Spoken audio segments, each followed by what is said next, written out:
Hello YouTube, and welcome to a brand new Elder Scrolls lore video. Last week and yesterday I was very busy, so I decided to delay my video a week as I didn't want to put out an unfinished product. And I'm glad that I did, as I ended up finding some more information on this topic. That said, today we're going to stay within global trends and talk about a disease. To be very specific, we're going to talk about one of Tamriel's worst epidemics, the Connaughton Flu. It's a very interesting topic and a disease that's far worse than the one that we are currently dealing with in our world. So, let's hope it provides some distraction, and let's immediately kick off with the video.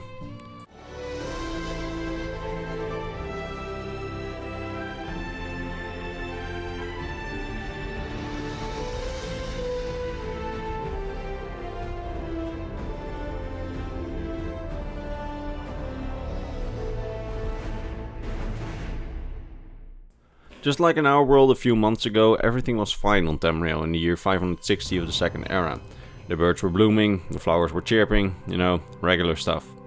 But then, later in that same year, a strange disease started to spread around Tamriel, the Connaughton Flu.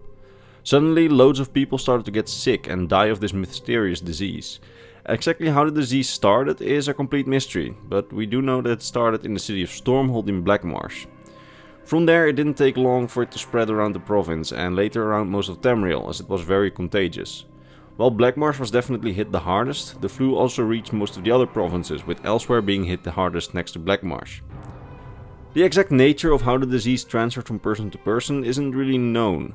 In-universe scholars have speculated that it spreads through physical contact, but others have also found evidence of the disease also being airborne. A combination of both would explain the extreme contagious levels of this disease and its rapid spread across Tamriel. It's said that the rash that would start to develop on a patient's skin would be an extreme source of contagion, and covering a patient fully in clothing would help make a patient less contagious.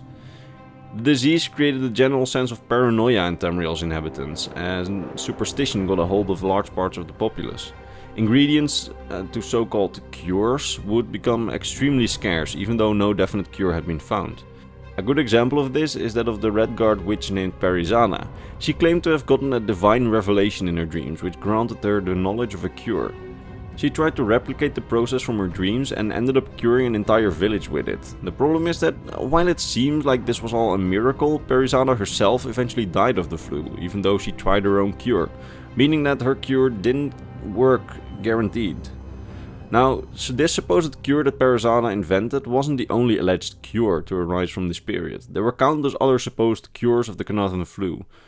Mostly they didn't work and merely preyed on people's fears in order to make money, a bit similar to what we see happening with face masks in our own world. Generally, none of the cures on Tamriel really worked, but I still want to speculate a bit on Perizana's cure. Her case is especially interesting, as that village that she applied the cure to actually got cured, but then later in time the cure stopped working.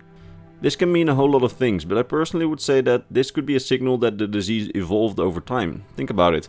In our own universe we have antibiotics, and these antibiotics constantly need to be updated, as bacteria at some point get resistant to them. Which is why you shouldn't use loads of antibiotics in our world when you feel unwell. This could be a similar situation where the disease simply evolved to be resistant to Perizada's cure. Anyway, we can be glad that her cure at least worked on that village, as in the general paranoid state Tamriel was in, the people were ready to raze that village. This is something that started to happen more and more often over the course of the disease's spread. Sometimes the people of Tamriel would burn family members and friends of those who died of the disease, even if they showed no symptoms.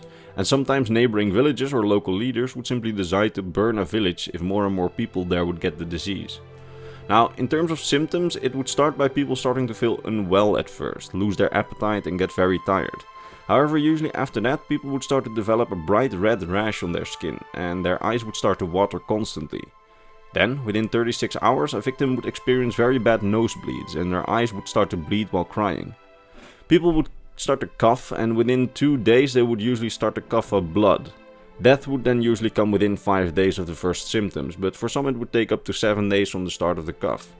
It's claimed that things like chicken broth and soup help delay death, and would sometimes even lead to long-term cure, as it would help soothe the coughing and help patients breathe more easily. This indicates that a large cause for the deaths of the disease would come from patients no longer being able to breathe, as the blood of the coughing would completely block their air ventilation system. The disease ravaged Tamriel for the better part of 40 years and ravaged the population. Especially in Blackmarsh, the disease claimed the lives of countless individuals across the province. While the Argonians were somehow immune to the disease, its Kothringi human population and Lilmoth population, which was a beast race a bit like the Khajiit but then foxes, those two races were both fully wiped out by the flu, leaving the Argonians the sole inhabitants of the province for a while, and temporary independence at the time, as the Second Empire's administration couldn't enter the province with the disease raging through it, as all Imperial administrators would simply die from the flu. Elsewhere also had it bad, with the city of Senchal being hit the hardest. Paranoia caused many parts of the city to be burned at the moment that the disease started to show there, and the damage to the city was so bad that hundreds of years later it still hadn't been fully rebuilt.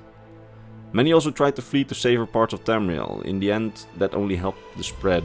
Many of the human Kothringi from Blackmarsh had to leave the province by ship in order to reach provinces where the flu hadn't struck yet. But usually these ships would be denied at every port and often perish at sea. The most famous of these ships is the story of the Crimson Ship, which was turned down at every port in Hammerfell only to perish later at sea. This event caused Hammerfell to start having a day of shame on the 20th of Rain's End. The disease changed the face of Tamriel forever and would be a pivotal factor in setting the stage for the advance of the Elder Scrolls Online. It was only through Altmer help in Elsewhere that the Khajiit managed to stave off the worst of the flu. This, in part, caused Elsewhere to join the Altmeri Dominion voluntarily when it was formed, out of gratitude for the acts of the Altmer. The entire royal family of Wayrest completely succumbed to the disease, causing there to be no heirs left, giving way to High King Emeric from ESO to take the throne. And with the Argonians being immune to the disease, it helped them to a position of strength, giving them a better negotiating position when the Ebonheart Pact was formed, making it so that the Dunmer were basically forced to see the Argonians as equals instead of lesser beings and slaves. In addition to that, the population of Tamriel was completely ravaged, and Blackmarsh was essentially cleared of all other intelligent creatures except for the Argonians, leaving the province fully in their control. What caused the disease isn't really known to this day. Many people suspect the Argonians or the Hist, as they were immune, and they were the only races to be immune and get out of this situation with a favorable outcome in comparison to the others.